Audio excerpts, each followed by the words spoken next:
Exercise and walking பண்ணுறதையும் ஹெல்த்தியான food ஹேபிட்டை follow பண்ணுறதையும் 7 hours தூங்குறதையும் இன்னும் நீங்கள் லக்ஸுரியஸ்ன்னு நினச்சிட்டு இருந்தால் இதை ஃபுல்லாக நீங்கள் கேளு. டிசீஸ் ஆஃப் சிவிலைசேஷன் அப்படின்னா ஹியூமன்கிறவங்க ஃபிசிக்கலாக ஆக்டிவாக இருக்கிற மாதிரி டிசைன் பண்ணப்பட்ட ஒரு அனிமல் தான்.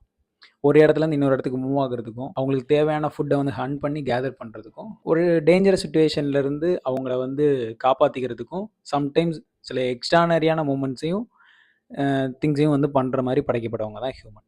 ஆனால் மாடர்ன் லைஃப் ஸ்டைலில் நம்ம அப்படி இல்லை. ஆனால் நமக்கு ஃபிசிக்கல் ஆக்டிவிட்டிஸ் ரொம்ப முக்கியம். நம்ம சாப்பிட்ற ஃபுட்டை எனர்ஜியாக மெட்டபலைஸ் பண்ணுறதுக்கும் நம்மளோட ஒர்க் கெப்பாசிட்டியை இம்ப்ரூவ் பண்ணுறதுக்கும் ஃபிசிக்கல் ஆக்டிவிட்டிஸ் ரொம்ப முக்கியம். ஆனால் அன்ஹெல்த்தியான ஃபுட் ஹேபிட், சரியான அளவு தூக்கம், ஃபிசிக்கல் ஆக்டிவிட்டிஸ் இல்லாதனால நிறைய டிசீஸ் வருது. எவ்ரி இயரும் இதோட நம்பர்ஸ் வந்து இன்க்ரீஸ் ஆகிட்டே போகிறது தான் டிசீஸ் ஆஃப் சிவிலைசேஷன். இப்படி வர்ற டிசீஸ் வந்து நம்மளோட குவாலிட்டி ஆஃப் லைஃப்பை வந்து ரெடியூஸ் பண்ணிடுது. Low energy during the day, loss of physical independence, mental impact, chronic pain and discomfort, depends on the medication. இந்த மாதிரி விஷயங்களை வந்து நம்ம அவாய்ட் பண்ணுறதுக்கு தான் நம்ம எக்ஸசைஸ் பண்ணுறதும் ஹெல்த்தியான ஃபுட்டை வந்து சாப்பிட்றதும் வாக்கிங் போகிறதும் 7 ஹவர்ஸ் தூங்குறதும்.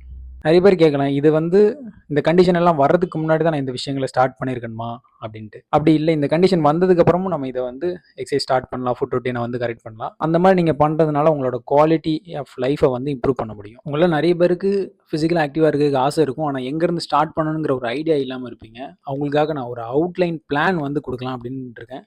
ஸோ அந்த பிளான் வேணுங்கிறவங்க வந்து எனக்கு பிளான் கமெண்ட் பண்ணுங்கள், நான் உங்களுக்கு அதை சென்ட் பண்ணுறேன்.